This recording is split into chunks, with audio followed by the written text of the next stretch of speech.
আর এবার হারোয়ার দিকে আমরা নজর রাখবো, তার কারণ সেখানে আইএসএফ তৃণমূল সংঘর্ষে রীতিমতো উত্তেজনার পরিস্থিতি তৈরি হয় হারোয়ায়। সেই ছবি আপনাদের দেখাচ্ছি। কেন এই পরিস্থিতি? তৃণমূলের পথসভা চলছিল আর সেই পথসভা ঘিরে রীতিমতো ধুমধুমার অবস্থা। দেখুন,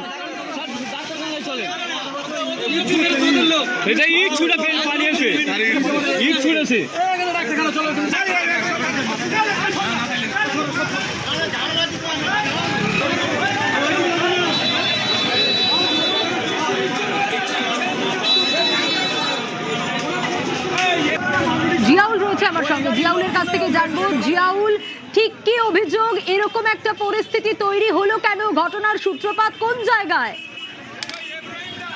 একদম দেখো, অর্থাৎ হাড়োয়ার হামাদামা এলাকায় সেখানে কিন্তু তৃণমূল কংগ্রেসের একটি নির্বাচনী পথসভা ছিল এবং সেই পথসভা চলাকালীন তার ঠিক সামনে দিয়ে অর্থাৎ আইএসএফ এর একটি মিছিল সেখান থেকে যাচ্ছিল।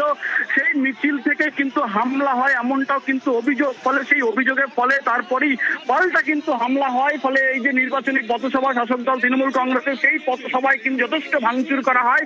এই ঘটনায় একাধিক কিন্তু কর্মী, অর্থাৎ একদিকে তৃণমূল অন্যদিকে আইএসএফ কর্মী কিন্তু গুরুতর জখম হয়। অন্যদিকে আইএসএফ যেটা পাল্টা অভিযোগ যে তাদের যখন মিছিল সেখান থেকে যাচ্ছিল সেই সময় সেই পথসভা থেকে তাদেরকে ইট পাটকেল ছোড়া হয়। তাদের কিন্তু একাধিক কর্মী আহত হয়। খবর পেয়ে বিশাল পুলিশ বাহিনী যখন আসে, দেহঙ্গা থানার বিশাল পুলিশ আসে, সেই পুলিশকে লক্ষ্য করে ইট পাটকেল ছোড়া হয়। এই ঘটনায় এখনো পর্যন্ত একাধিক প্রায় 3 থেকে 4 জন পুলিশ কর্মী কিন্তু গুরুতর জখম হয়েছে, তাদেরকে হাসপাতালে নিয়ে যাওয়া হয়েছে। ফলে তারই প্রতিবাদে আইএসএফ কিন্তু এই মুহূর্তে অত হাড়োয়া বেড়াচাপা রোড হামাদামা বাজার এলাকায় সেখানে রাস্তায় টায়ার চালিয়ে রাস্তা অবরোধ করে বিক্ষোভ দেখাচ্ছে প্রায় 1 ঘন্টার বেশি সময় ধরে। এখনো পর্যন্ত হাড়োয়া বেড়াচাপা রোড হামাদামা বাজার এলাকায় সেখানে অবরোধ চলছে। আইএসএফ এর পক্ষ থেকে যেটা অভিযোগ করা হচ্ছে, তাদের কর্মীদেরকে মারধর করা হয়েছে, তাদের কর্মী একাধিক কর্মী আহত হয়েছে।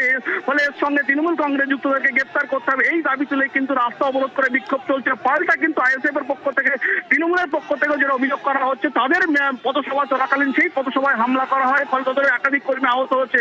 ফলে উভয় পক্ষে 10 থেকে 15 জন কর্মী কিন্তু উভয় পক্ষে কিন্তু গুরুতর জখম হয়েছেন। এই মুহূর্তে উত্তেজনা ছড়িয়েছে এবং হাড়োয়া বেড়াচাপা রোড হামাদামা বাজার এলাকায় সেখানে কিন্তু রাস্তায় টায়ার জ্বালিয়ে অবরোধ বিক্ষোভ দেখাচ্ছে আইএসএফ কর্মী সমর্থক। এই মুহূর্তে বিশাল পুলিশ, কেন্দ্রীয় বাহিনী সহ ফলে রাজ্য পুলিশ সেখানে ঘটনাস্থলে রয়েছেন।